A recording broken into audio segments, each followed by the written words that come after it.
जरा सोचिए, एक ऐसा इंसान जिसने 21वीं सदी की कल्पना तब की जब दुनिया अभी 20वीं सदी में ही जी रही थी, और फिर वही इंसान एक होटल के कमरे में बिल्कुल अकेला और बिना पैसों के मर जाता है, और उसकी मौत के कुछ ही घंटों के अंदर एफबीआई आकर उसके जीवन भर की रिसर्च को अपने कब्जे में ले लेती है। ये कहानी है एक बहुत बड़े विरोधाभास की। तो सवाल यही उठता है, जिस जीनियस ने हमारी इस मॉडर्न दुनिया की नींव रखी, वो आखिर गुमनामी और कंगाली में क्यों मरा? एक इंसान जिसने मानवता को इतना कुछ दिया, वो अपने आखिरी दिनों में इतना अकेला क्यों रह गया? चलिए आज इसी रहस्य की तह तक चलते हैं। देखिए, उनके दुखद अंत और उनकी अविश्वसनीय प्रतिभा के बीच का फासला समझने के लिए बस उनके कुछ आविष्कारों पर नजर डालना ही काफी है। आज हमारे घरों में जो बिजली है, यानी ऑल्टरनेटिंग करंट, जिस वायरलेस टेक्नोलॉजी पर हमारा वाईफाई और मोबाइल फोन चलते हैं, इन सब की नींव निकोला टेस्ला ने ही रखी थी।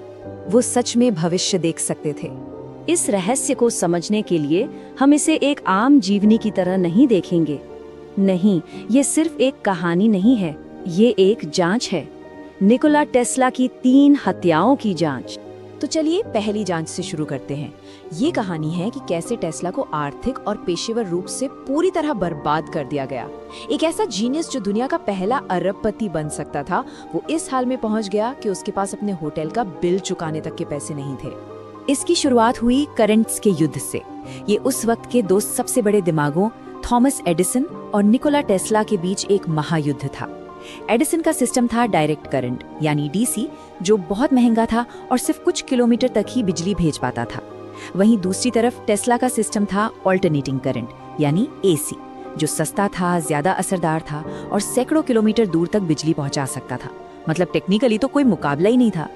और एसी की ये जीत 2 बड़ी घटनाओं में दुनिया के सामने साबित हुई। पहले 1893 के शिकागो वर्ल्ड फेयर में, जहां टेस्ला के सिस्टम ने 2 लाख से ज्यादा बल्ब जलाकर सबको हैरान कर दिया। और फिर नियाग्रा फॉल्स पर पावर प्लांट बनाकर, जहां से उन्होंने ये साबित कर दिया कि भविष्य सिर्फ और सिर्फ एसी का ही है। इस एसी सिस्टम की वजह से टेस्ला ने वेस्टिंगहाउस नाम की कंपनी के साथ एक रॉयल्टी डील साइन की, और ये डील इतनी बड़ी थी कि ये उन्हें दुनिया का पहला अरबपति बना सकती थी। आज के हिसाब से देखें तो ये खरबों डॉलर की डील थी। लेकिन टेस्ला के लिए पैसा कभी भी मकसद था ही नहीं।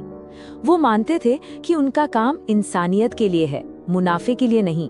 उनका लक्ष्य खोज करना था, पैसा कमाना नहीं। और यहीं पर कहानी में एक बहुत बड़ा मोड़ आता है, जब उनके पार्टनर जॉर्ज वेस्टिंगहाउस ने उनसे कहा कि रॉयल्टी की वजह से कंपनी दिवालिया हो रही है, तो टेस्ला ने एक पल भी नहीं सोचा। उन्होंने वो कॉन्ट्रैक्ट फाड़कर फेंक दिया जो उन्हें दुनिया का सबसे अमीर आदमी बना सकता था, सिर्फ अपने सपने यानी एसी सिस्टम और अपने दोस्त की कंपनी को बचाने के लिए।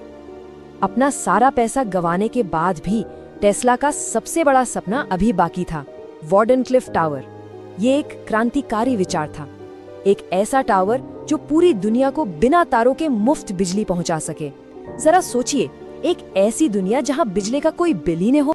लेकिन इस सपने को हकीकत बनाने के लिए चाहिए था पैसा, और वो गए उस समय के सबसे बड़े फाइनेंसर जेपी मॉर्गन के पास। मॉर्गन ने पैसा लगाया भी, लेकिन जैसे ही उन्हें टेस्ला के असली प्लान का पता चला कि वो दुनिया को मुफ्त बिजली देना चाहते हैं, उन्होंने न सिर्फ पैसा खींचा बल्कि ये भी पक्का कर दिया कि टेस्ला को आगे कोई पैसा न दे पाए। ये टेस्ला की आर्थिक हत्या थी। और अब हम आते हैं दूसरी हत्या पर, उनकी रहस्यमयी मौत। ऑफिशियल कहानी तो कहती है कि उनकी मौत हार्ट अटैक से हुई, लेकिन उनकी मौत के आसपास की परिस्थितियां और सरकार की हरकतें कुछ और ही कहानी कहती हैं। जरा इस टाइमलाइन पर ध्यान दीजिए। 2 दिन तक उनके कमरे के दरवाजे पर डू नॉट डिस्टर्ब का साइन लगा रहता है। फिर 8 जनवरी की सुबह एक मेड अंदर जाती है और उन्हें मृत पाती है। कुछ ही घंटों में एफबीआई पहुंच जाती है, और फिर ऑफिस ऑफ एलियन प्रॉपर्टी नाम की एक सरकारी एजेंसी उनके 80 ट्रंक भर के नोट्स और रिसर्च को जब्त कर लेती है। सबसे अजीब बात ये थी कि ये एजेंसी सिर्फ दुश्मनों या विदेशियों की संपत्ति जब्त करती थी, और टेस्ला तो एक अमेरिकी नागरिक थे। और यहीं पे सबसे बड़ा सवाल खड़ा होता है, अगर कमरा 2 दिन से बंद था और लाश 8 जनवरी की सुबह मिली, तो 1943 की टेक्नोलॉजी से कोई कैसे बता सकता है कि मौत का इतना सटीक समय 7 जनवरी रात 10:30 बजे था? ये लगभग नामुमकिन था।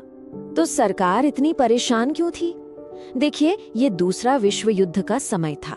सरकार को डर था कि टेस्ला के खतरनाक आविष्कार और सीक्रेट्स उनके भतीजे के जरिए दुश्मन देश सोवियत संघ के हाथों में ना लग जाएं। और जिस चीज की सरकार को सबसे ज्यादा चिंता थी वो था डेथ रे। टेस्ला का दावा था कि उन्होंने एक ऐसा हथियार डिजाइन कर लिया है जो 400 किलोमीटर दूर से दुश्मन के 10,000 हवाई जहाजों के बेड़े को एक साथ आसमान से मिटा सकता है। ये एक ऐसा हथियार था जो युद्ध का नक्शा ही बदल सकता था। लेकिन कहानी में एक और ट्विस्ट है। टेस्ला ने एक होटल में जमानत के तौर पर एक बॉक्स छोड़ा था जिस पर लिखा था डेथ रे। जब सरकार ने उसे खोला तो उसमें सिर्फ एक पुराना सा बिजली का पुर्जा मिला और बस इसी बात का फायदा उठाकर अधिकारियों ने टेस्ला को एक जीनियस पर थोड़ा सनकी इंसान बताकर डिस्क्रेडिट कर दिया। और ये हमें ले आता है तीसरी और आखिरी हत्या पर, उनकी विरासत की हत्या। ये एक ऐसी हत्या थी जो उनकी मौत के बाद की गई, जब इतिहास और विज्ञान की किताबों से उनका नाम ही मिटा दिया गया। देखिए, FBI ने उनके 80 ट्रंक जब्त किए थे। सालों बाद उनके परिवार को लौटाए गए सिर्फ 60। तो बाकी के 20 ट्रंक कहाँ हैं? वो आज भी अमेरिकी सरकार के पास क्लासिफाइड हैं। सवाल ये है कि अगर उनके आइडियाज इतने ही बेकार थे तो सरकार आज भी उन 20 ट्रंक्स को क्यों छुपा रही है? और ये चार्ट सब कुछ साफ कर देता है। इतिहास में एडिसन को पूजा जाता है, मार्कोनी को रेडियो के आविष्कार के लिए नोबेल प्राइज मिला, जबकि सच्चाई ये है कि उन्होंने टेस्ला के 17 पेटेंट इस्तेमाल किए थे। और निकोला टेस्ला, उन्हें किताबों में बस एक साइड नोट बना के छोड़ दिया गया। तो सबसे जरूरी बात क्या है? टेस्ला को इसलिए नहीं मिटाया गया क्योंकि वो नाकाम थे, बल्कि इसलिए क्योंकि वो जरूरत से ज्यादा कामयाब हो सकते थे। उनका मुफ्त ऊर्जा का आइडिया उस समय के पूरे आर्थिक सिस्टम के लिए एक सीधा खतरा था, और जो सिस्टम को चुनौती देता है, सिस्टम उसे अक्सर मिटा देता है। लेकिन कहते हैं ना, सच ज्यादा देर तक छिपता नहीं है। पिछले कुछ दशकों में इंटरनेट की वजह से और नई पीढ़ी के वैज्ञानिकों की वजह से टेस्ला की सच्ची विरासत फिर से दुनिया के सामने आ रही है। आज लोग उनके काम को पहचान रहे हैं और समझ रहे हैं कि वो अपने समय से कितना कितना आगे थे। और ये बात तो खुद टेस्ला ने बड़ी खूबसूरती से कही थी। उन्होंने कहा था, आज का दिन उनका है, लेकिन भविष्य जिसके लिए मैंने सच में काम किया है वो मेरा है। और आज जब हम वायरलेस टेक्नोलॉजी से भरी दुनिया में जी रहे हैं तो लगता है कि टेस्ला का भविष्य आखिरकार आ गया है। तो टेस्ला की कहानी हमें एक आखिरी सवाल के साथ छोड़ जाती है। दुनिया को बदल देने वाले और कौन कौन से आइडियाज हैं जो कहीं ताले में बंद हैं और बस एक ऐसे भविष्य का इंतजार कर रहे हैं जो उन्हें अपनाने के लिए तैयार हो।